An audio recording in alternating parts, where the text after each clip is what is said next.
us if Greece vote yes or no on Sunday? What does it matter to us if Greece votes yes or no on Sunday? Jeremy Corbyn, you start on this. It matters a great deal to us and to the people of Greece.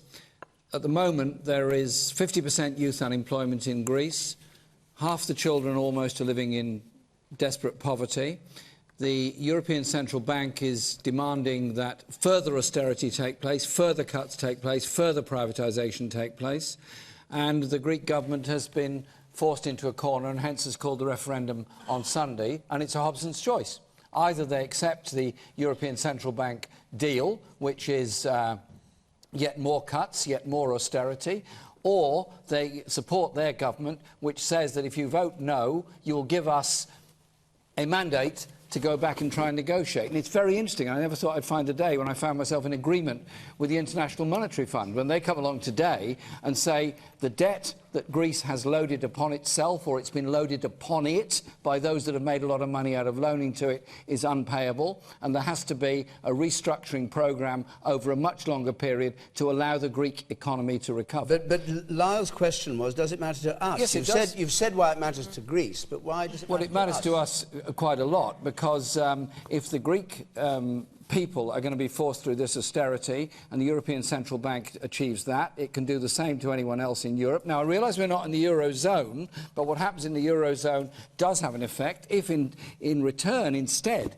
Greece returns to a developing economy, returns to a growth economy, returns to a higher employment economy. That is beneficial for us and everybody else in Europe, including the very large Greek diaspora that live in this country. Right. And I think we should stand with the people of Greece. Those poor people, those unemployed young people, those children living in poverty did not crash the economy, did not get involved in reckless borrowing or lending. They are victims of it. It's a banking system that needs to be looked at, not the poverty of the people. Well, it matters because at a very basic level, you know, we just have the big example before our eyes of how you cannot simply live on indebtedness and hope to be bailed out, or that something will come along. And I think, you know, we have kind of got that message in Britain. Certainly Greece, you know, Greece, if you like, was in an abusive relationship with the Eurozone. Greece is a badly managed economy, and the idea that it's got nothing to do with Greece, that it's in this mess, is nonsense. You know, it's not a child. It's a country, it's a sovereign country, a proud tradition of democracy. It really has got itself into quite a mess. But certainly, you know, the Eurozone and the European Bank has not exactly helped in the way that it's gone about this. But the question was, why does it really bother us beyond that? Well, for an obvious reason. We're going to have a referendum here on EU membership. And what happens in the wake of the Greek crisis, I don't know if anyone can actually understand the referendum question because it's so convoluted and sort of Lewis Carrollish. But let's say that there's a yes-no choice and it's read as in or out of the Eurozone if it happens on Sunday. You know, we're going to see, I think, a European response which is going to be greater integration, greater tax harmonisation. That is going to be the institutional EU response. It might, by the EU's own lights, be the sensible thing to do. But the question that we're all going to be asked when we come to the referendum is, do you want to be part of that? And I think it sharpens the choice for Britain. And I think, you know, just kind of hoping that we could get away from it, it always comes back to haunt us because we are part of it. But aren't you pleased that you didn't go into the Eurozone? You, sir. So if Greece was bailed out and it didn't recover, in 2 years' time, would you bail them out again? Me? You've got the chequebook. Me, very briefly. Yeah. I can get the new job as finance minister. Okay.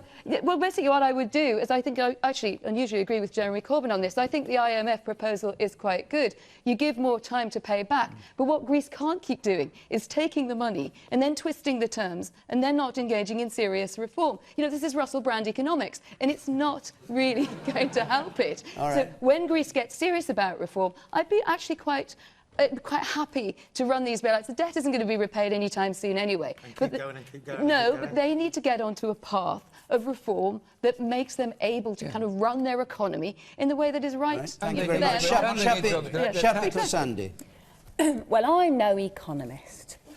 This is not my area of expertise. For me, what's important about Greece is the principle of what's happening, and it's about accountability, because the markets are not accountable. The IMF is not an elected organisation, and it's trying to push a democratically elected government into doing its bidding.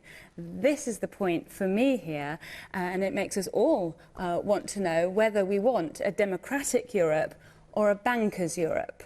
And that's why it's relevant to us. Okay. And you say yes. Bang in the middle there, you say yes. Yeah, you. Well, there's never been, as I understand, there's never been a successful monetary union without a political union, number one. And number two, there's two sides to this story. Not only the borrowers, there's the people that have lent them the money in the first place. Now, in the event that this actually does, I mean, effectively they've written it off, although they physically haven't written it off. But that impact will run through and reduce the economy, and hence that's what it will affect us, because it will affect us in terms of exports. All right, and you behind him, yes, there. I think recently a lot of the problem with Greece comes from this ever closer federal union between the European states, and how perhaps bureaucrats are taking control of Greece's own fiscal policy. Do we not see the danger in Britain that perhaps the bureaucrats, if we remain in this union, is not going to take control more of our fiscal policy? Jeremy Hunt. Well, I think, you know, Lyle said, why should it matter to us? And of course, there are British pensioners in Greece, British holiday makers. There are thousands of British businesses who export to Greece. But I think there's a reason that hasn't been mentioned this evening, which is that this is a very volatile situation. And if it goes wrong, we could have contagion. It might not just be Greece that's in the firing line. There's Italy, Spain, Portugal, other countries, and you know the Eurozone is our biggest single trading partner, and that could have a dramatically bad impact on the British economy. So, you know, it's very easy for Conservatives like me, who never wanted to join the Euro and never will, to have a kind of "I told you so" moment. But actually, we shouldn't. This isn't the time for gloating. And I think one other thing, there is sheer human misery going on in Greece, as Jeremy said. That should matter to us too, even if it's not our country. Seeing that on the TV every night. Do you think that the voters of Greece should vote yes in favour of what's on offer, or no in rejecting it? Well, I think it would be completely wrong for me as a British minister to say what they should do, and I actually think they feel they're damned if they do and damned if they don't, because they really haven't been given much choice in this referendum. I think they're pretty confused, and I think we all feel for them. Do you think they've not been given enough choice? No, I think they don't think they've been given a choice where there's any really obvious answer, because both routes seem pretty horrible, as I think they would to all of us in that situation. Douglas Murray.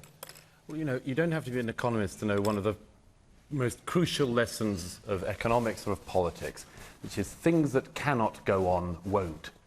And Greece in recent years has been an attempt to buck that law.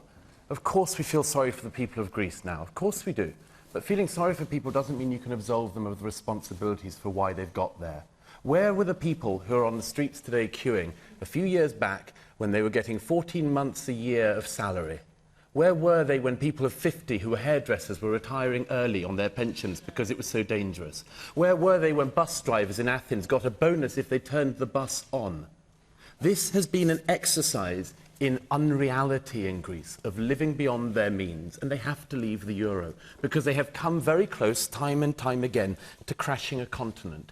They voted in this government as well. You have to remember this. They voted in this government. They did not have to vote for the far-left anti-reality economics of Syriza, but they did. Things have consequences, and they are showing something that everyone needs to see. As I say, they are the economics of Mr. Corbyn, but they are not the economics of reality. Martin Schulz is trying to get rid of the Greek government in this process. Things that cannot go on won't.